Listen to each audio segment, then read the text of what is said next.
In depth to the best of our ability. There's going to be some questions that are going to be asked. If you have some, be ready with that. I'll be on the side here with a microphone when we get to the Q&A.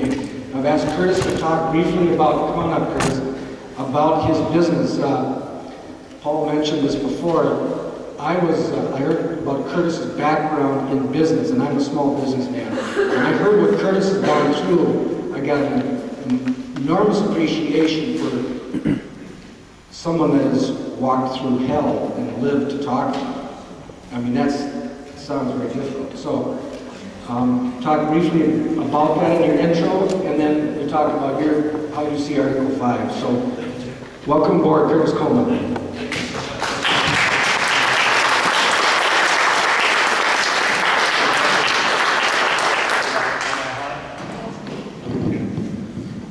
Thank you so much. I'm delighted to be here. I actually look for every possible opportunity to come to Northwest Arkansas because I've got two grandsons that live here, age 2 and 4, and they don't see their granddaddy nearly enough. And so thank you for letting me come. I'm delighted to be here. Let me just say, by way of introduction, before I get into Article 5 tonight, that I didn't come here tonight to compel or to convince as much as I came to explain.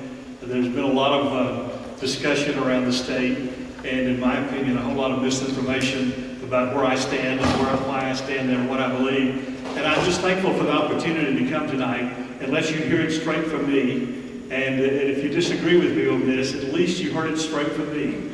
And so I appreciate so much this opportunity tonight.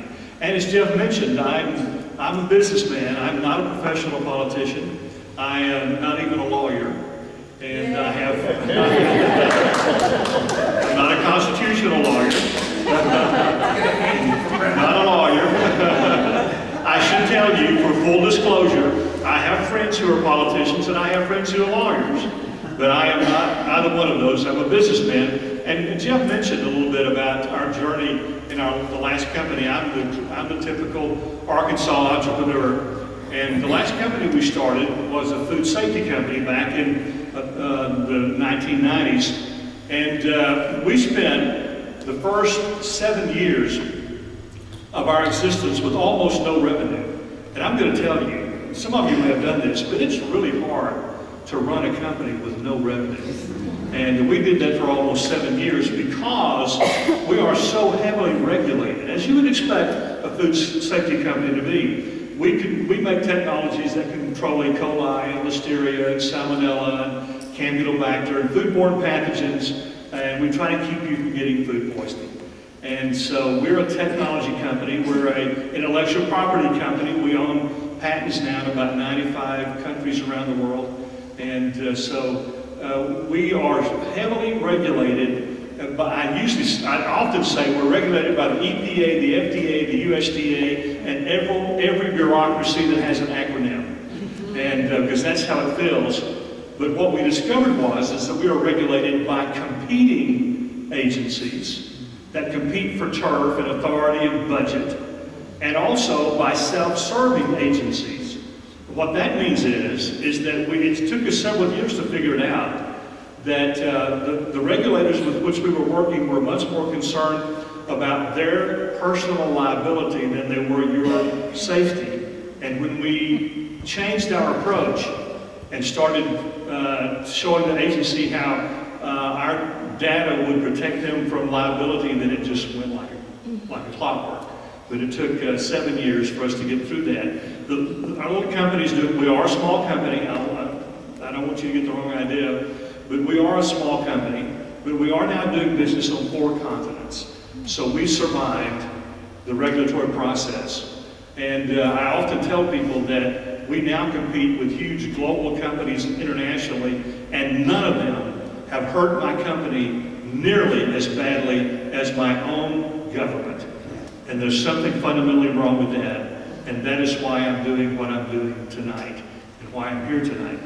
I've been a student of the Constitution for years, always been fascinated by it. After I ran in the last election, I wanted to find some kind of a little low-level, entry-level office. I felt like I needed to get involved in policy and needed to change how our government did its business. and I wanted to get, some kind of low-level, entry-level office to run for, so I ran for U.S. Senate. I thought that was a good entry-level office. And actually I did that because I looked in the mirror and I have gray hair and decided that I don't have a whole lot of time to be Abraham Lincoln and lose 7 consecutive races. And, but I lost, as you know, to my friend John Bozeman in the primary. And after that, I decided not to go back into my business. I decided that things were worse, not better, and getting worse instead of getting better. I needed to stay in the fray. And so this was an opportunity for me to do something I've been wanting to do. And that is to study the original intent of the framers. That is, when those 55 men gathered in the hot summer of 1787 in the Pennsylvania State House in Philadelphia, and they wrote those words that formed the document that we call the Constitution of the United States of America, I wanted to know, what were they thinking? What were the problems they were solving? What were the solutions they were crafting? And I also wanted to know, when other people read that document, what did they read? What did the framers want us to understand? For instance, what in the world did they intend by the phrase, regulate commerce? What did they mean by the phrase, general welfare? What did they mean by the phrase, make no law regarding the establishment of religion? What did those words mean to them? And so I embarked on an intense study. I had the blessing of having the liberty and the time to spend all day, every day, doing that study. And I wanted to find out for myself. I'm an original language guy. I love language. In fact, my dad taught Greek at Central Baptist College in Conway, where I spent my first 2 years of college. And I had my dad for 4 consecutive semesters of New Testament Greek. And I showed up. Class was at 8 o'clock every morning, and I showed up, and I was prepared. Because my dad had this innate ability to know if I wasn't, and then call on me. And then I spent 2 more years studying Greek in the seminary, Southwestern Seminary in Fort Worth. But, I wanted to know, part of that was I wanted to know as close as I could get to the original text. I wanted to know, what did that say? What did that mean? And I've always had that hunger. So when I began studying the Constitution, I wanted to bypass all the commentaries. And I wanted to get as close to the original documents as I could. And I was delighted to discover that the framers spent a lot of time explaining what they meant. I mean, there's the Federalist Papers and the Anti-Federalist Papers. James Madison's cryptic shorthand notes from the Constitutional Convention of 1787. They're all the ratifying conventions of all the 13 states and all the debates, and we have records of those. And there are volumes of material from the framers themselves about what those things meant. And I was delighted to discover that resource was available to me, and saddened to discover how far, far away we have grown from what they intended. So let me just say to you, this is my little introduction here, let me just say that I still use my Greek even in politics. And let me explain to you why, how that happens. A couple of years ago, I was handing out brochures at a city fair in another town in Arkansas. I'm not going to say which one. But I handed a brochure to a lady, and she looked at it and she said, "Oh, you're a politician." And I said, "Well, okay, I wasn't, comfortable with that phrase." I said, "Actually, I'm a businessman running for office."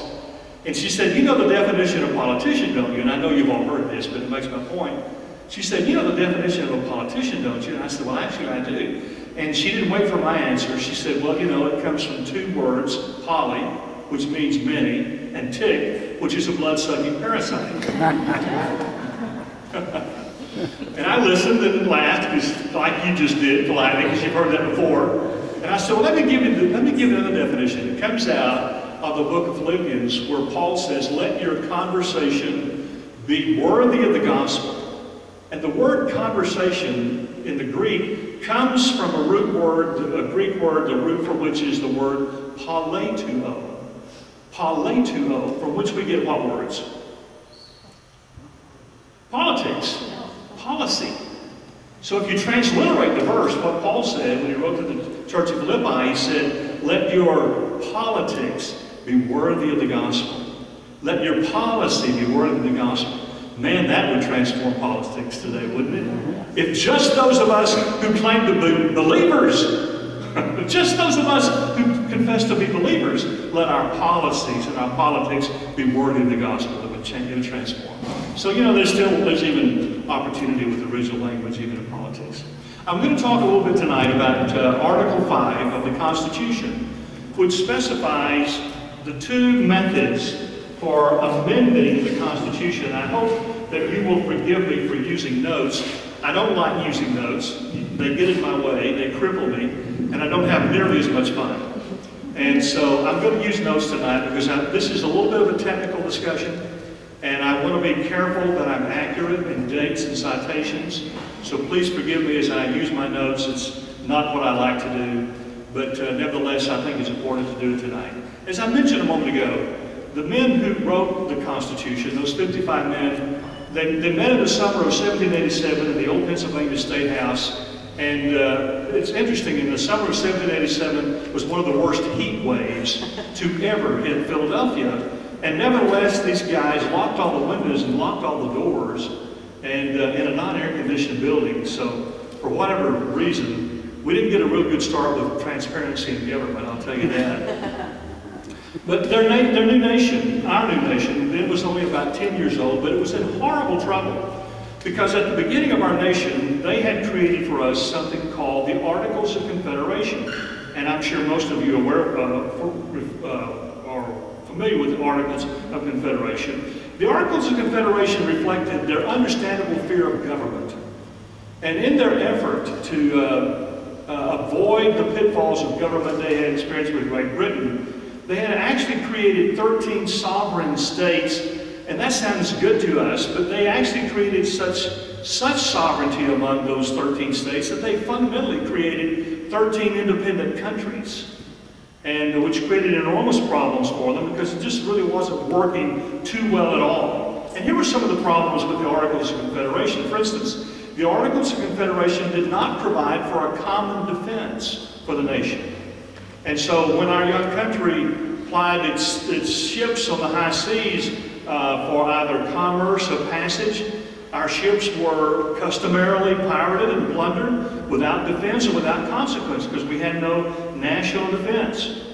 Spain had effectively blockaded the Mississippi River, as far up the Mississippi River as northern Mississippi, and we couldn't trade any commodities on the Mississippi River, and we had no common defense for the states. In fact, some of the states were printing their own currency. And I know that's been discussed in some states today, but it didn't work well at all in the late 18th century. Some of the states had initiated horrific import and export fees and tariffs. For instance, the little state of Rhode Island financed the entire cost of its state government on fees that they collected from every commodity that came out of the one port that Rhode Island had that came in from other states. In fact, Rhode Island, which was called by the elites at the time Rogue Island, still is. No, it still is, was dominated by what was called the debtor class, and they actually passed legislation that forgave all the debts every 13 years and returned all the property to the original owners every 13 years. Made it pretty hard to get a loan, actually. New York demanded oppressive imports through their major shipping channels. And that was tough because a whole lot of what came into the States came into New York. In the book, The Making of America, written by the same author as 5,000 Year Leap, wrote about that. He said, by 1787, it was clear that unless interstate commerce was placed in the hands of a national government, the states would wreck the Union with their petty regulations designed to promote local prosperity. They were in trouble. In fact, the states were in a near state of civil war. They were at the point of civil war in 1786. In fact, James Madison wrote, regulation of commerce was necessary to preserve the Union, for without it, the Union will infallibly crumble to pieces. So that's where we were in 1786. This little nation was about to totally disintegrate. So, In 1786, the Confederation Congress, the Congress under the Articles of Confederation, passed this very interesting resolution. Here it is. Resolved that in the opinion of Congress, it is expedient that on the second Monday in May next, a convention of delegates who shall have been appointed by the several states be held in Philadelphia for the sole and express purpose of revising the Articles of Confederation and reporting to Congress and the several legislatures such alterations and provisions therein as shall be agreed to in Congress and confirmed by the states render the federal Constitution adequate for the exigencies of government and the preservation of the Union. That's cited an awful lot, and it's as a proof text for the position that the Constitutional Convention of 1787 was in fact a runaway convention, because the articles, resolution introduced by the Congress said for the express purpose of revising the Articles of Confederation. The problem was that the Confederation Congress had no authority, had no legal authority to compel such a convention. And in fact, the states totally ignored it. They weren't going to meet at all because the Congress had no authority to compel them, and they weren't coming. In fact, there would not have been a convention of 1787 unless James Madison had not been so totally convinced that the nation was about to totally fall apart that he lobbied incessantly the reluctant and retired George Washington to come and be president of the convention. And not until James Madison convinced George Washington to come and be president of the convention did any of the states respond to a constitutional convention. It's also very important to understand that the founders were familiar with two kinds of conventions. One of them is called a plenary convention. The word plenary means fundamentally unlimited, without limitation. A plenary convention would be the kind of convention that could deal with any issues without limitation, could do amendments, or could totally rewrite the document. The other convention with which they were familiar was called, basically, or is known as a limited scope convention. That would mean a convention that had a limited purpose and was restricted in what it could do. Now, by the way, the founders were much more familiar with limited scope conventions because that's about the only kind of convention they ever had. A plenary convention was very unusual and unique in the late 18th century. So when the states decided that they would cooperate when George Washington agreed to be president of the convention, 12 of the 13 states selected delegates to the convention of 1787 and commissioned them accordingly. Now, only 12 of the 13 states did. Guess which one didn't send any delegates? Rogue Island. Yes, they figured their gig was up. And indeed it was. So they didn't send any delegates and refused to cooperate, but 12 of the 13 other states did. And each one of the states commissioned their delegates according to the purpose of the convention. This is really interesting, because if you read the commissions of the delegates, you find out what they understood the purpose or the scope of the convention to be. And we do have the documents, by the way, the commissioning documents from those 12 states, what they told their delegates to do. Two of the states, New York and Massachusetts, sent their delegates to a limited scope convention and said, all you can do is revise the Articles of Confederation. But 10 of the states sent their delegates to a plenary convention, an unlimited convention. Let me just read from this is South Carolina. This was typical. Devising and discussing all such alterations, clauses, articles, and provisions as may be thought necessary, listen to this, to render the federal Constitution entirely adequate to the actual situation and future good government of the Confederated States. If you read the commissions of 10 of those 13 states, they sent commissions to their delegates and said, do whatever you got to do to fix this mess. That's the common interpretation, all right? So, one of the states didn't send any delegates, Rhode Island. Two of the states, New York and Massachusetts, sent their their delegates with a limited commission, which means when the Constitutional Convention of 1787 went beyond the scope of the commissions given to the delegates of New York and Massachusetts, the delegates of New York and Massachusetts went home because they were not authorized to act in any other convention scope. Now, Alexander Hamilton from New York hung around, participated in the debate, was allowed to sign the Constitution, but he couldn't vote because he was not authorized by his state to participate in a plenary convention. Now, it's clear that the founders did not believe that they had created an infallible document. In fact, they had not created an infallible document, and they did expect, and they foresaw the possibility that the Constitution might need to be amended.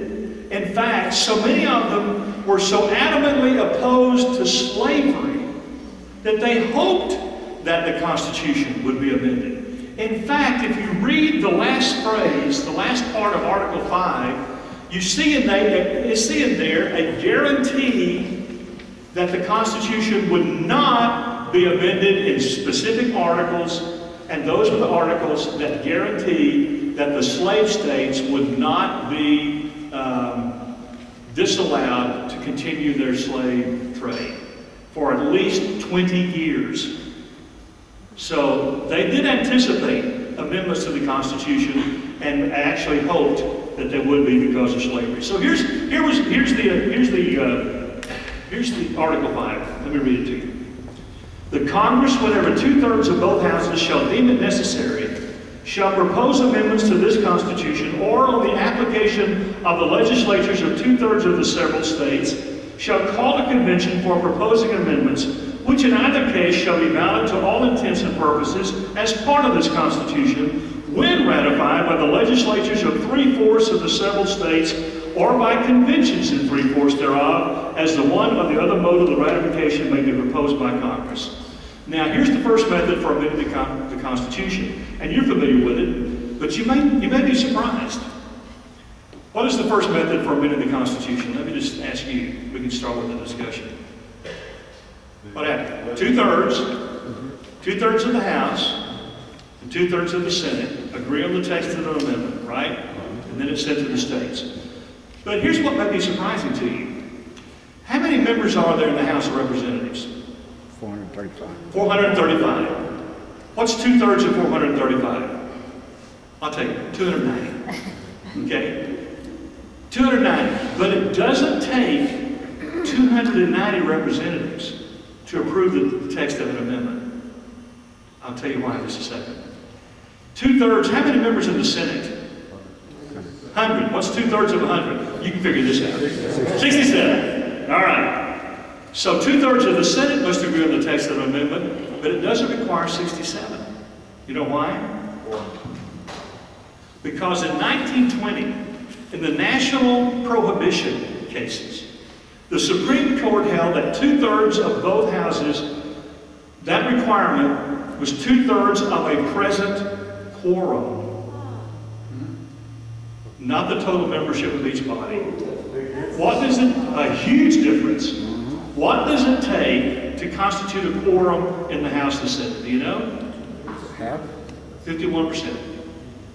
So it's 2/3 of 51% of the House and 2/3 of 51% of the Senate that can agree on an amendment to the Constitution. Which in my opinion makes that the weaker process. But nevertheless, that's just my opinion. Okay, so the founders, that's one way. So the founders created another method for amending the Constitution, and here it is. The Congress, whenever 2/3 of both houses shall deem it necessary, shall propose amendments to this Constitution, or on the application of the legislatures of 2/3 of the several states, shall call a convention for proposing amendments. Now, it's very important to understand what their intent was on this process. It's called the state-initiated amendment process, where the amendment begins in the states instead of the Congress.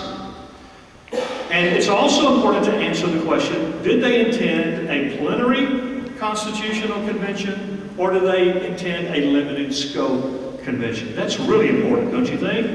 So look at it. it says, on the application of the legislatures of 2/3 of the several states shall call a convention. Now, is it plenary or is it limited? What phrase, what column follows after the word convention? A. For what? For proposing amendments. It is a qualified convention. The intent was a limited scope convention, limited to proposing amendments. Now that is further confirmed by two very interesting things that happened in the Constitution Convention of 1787. For instance, Governor Edmund Randolph, who was governor of Virginia, was a member of the Committee of Detail, and their job was to draft the first draft of the Constitution. And in their very first sketch, as well as in their first draft of the Constitution, they included language that proposed that amendments could be made in a plenary constitution, and it was rejected by the delegates. Later on in the Constitution Convention, Roger Sherman, who was the mayor of New Haven, Connecticut, and a member of the Committee of Five, which drafted the Declaration of Independence, proposed late in the debate that amendments be made at a plenary convention, and once again, the delegates voted that down.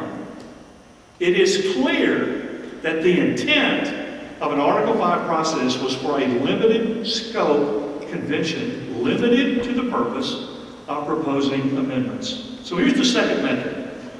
34, assuming we have 50 states. Not 57? Not 57. 34 are 2/3 of the state legislatures must apply to Congress for an amendment convention. Now, it's not 2/3 of 51%, it's 2/3 of all of them, which is 34 states. If they do, Congress shall call for a convention, a limited scope convention for proposing amendments. And the convention, by a majority, adopts or refuses the proposed amendments. And this is very important to understand that if the convention adopts any proposed amendments, that those must go back to the states just like an amendment coming out of the Congress. It must be, or they must be ratified by 3/4 of the states. Not 3/4 of the majority of the states, 3/4 of all of the states. And it is a high, significant hurdle and barrier indeed. Now, let me close with this. Why did the framers include a state-initiated convention procedure? Why did they put that in there? Let me give you some reasons. If Congress refused to adopt a needed amendment, particularly an amendment that limited the power of Congress, the states could initiate it. George Mason, leader of the Anti-Federalists, states' rights, state sovereignty guy, if there ever was one, said, "We shall never find 2/3 of Congress voting or proposing anything which shall derogate from their own authority and importance." Wasn't only an Anti-Federalist, he was a prophet, wasn't he? First reason, states could do what Congress wasn't willing. Second, this is so important, it created a needed balance of power between the states and the federal government. Widely read federal essayist Tench Cox, sharp pen. Here's what he said about this very issue. "It must therefore be evident to every candid man," Tench Cox wrote this in 1787. "It must therefore be evident to every candid man that 2/3 of the states can always procure a convention for the purpose of amending the Constitution, and that 3/4 of them can introduce those amendments into the Constitution," like this, "although the President, Senate, and Federal House of Representatives should be unanimously opposed to each and all of them." Here's the key phrase. "Congress therefore cannot hold any power which 3/4 of the states shall not approve." On this subject. So, in summary, let me say this. Article 5 does not permit a plenary convention. Second, states may authorize their delegates for no other purpose than proposing amendments and states may issue commissions to their delegates to such a convention, which will immediately be retracted and recalled and null and void if their delegates exceed the commission's authority. Which is what New York and Massachusetts did in 1787, which, by the way, is a common practice. So let me close with this. Why I do support the state-initiated process. By the way, I don't have any other agenda with this, okay? There is no constitutional amendment being proposed today that I'm supporting. So if you're wondering, you know, what's my motive here, you should know, doggone it, I just defend the Constitution, and this is part of it. So if you're wondering why I'm doing this, here it is. Here's why I support this process, state-initiated amendment process. Number one, it's in the Constitution. It is a very dangerous thing to pick and choose what you like and refuse to follow what you don't like, which is exactly what Barack Obama is doing today. Second, like the rest of the Constitution, it was created at a legal convention. At a legal convention. It is really curious to me that those who claim that the Constitutional Convention of 1787 was a runaway convention, at the same time defend the document that was birthed out of what they claim to be an illegal convention. That's a little bit fuzzy, don't you think? How do you defend a document that you believe was created illegally? Third, I believe the states are the sovereign constituents of the United States of America. And in their effort to protect you and me from a tyrannical government, the founders created two critical balances of power. One of them was the balance of power with which you are familiar between the three branches of government, which are what? Executive, legislative, judicial. Chuck Schumer doesn't understand that, by the way. Right. So, he described the three branches of government as the House, the Senate, and the President. But they created another critical balance of power, and it's the balance of power between the states and the federal government. And protecting the power of the states, someone said it right, it's not the rights, it is the power of the states to initiate an amendment, especially when Congress will not act, especially when Congress refuses to act in the best interest of the country, when the best interest of the country is to limit their power, such as to continue to force us into a debt we can't pay. Then protecting that power, I believe, is critical to preserving what may be the last vestige of the intended balance of power between the federal government and the states. And frankly, it is difficult for me to understand how anyone can claim to be a defender of the powers of the state and derogate this awesome power that the founders gave the states to initiate amendments to the Constitution. So those are the reasons that I support the process, mainly because it's in the Constitution. Jeff, I'll be glad to Thank you. do Q&A.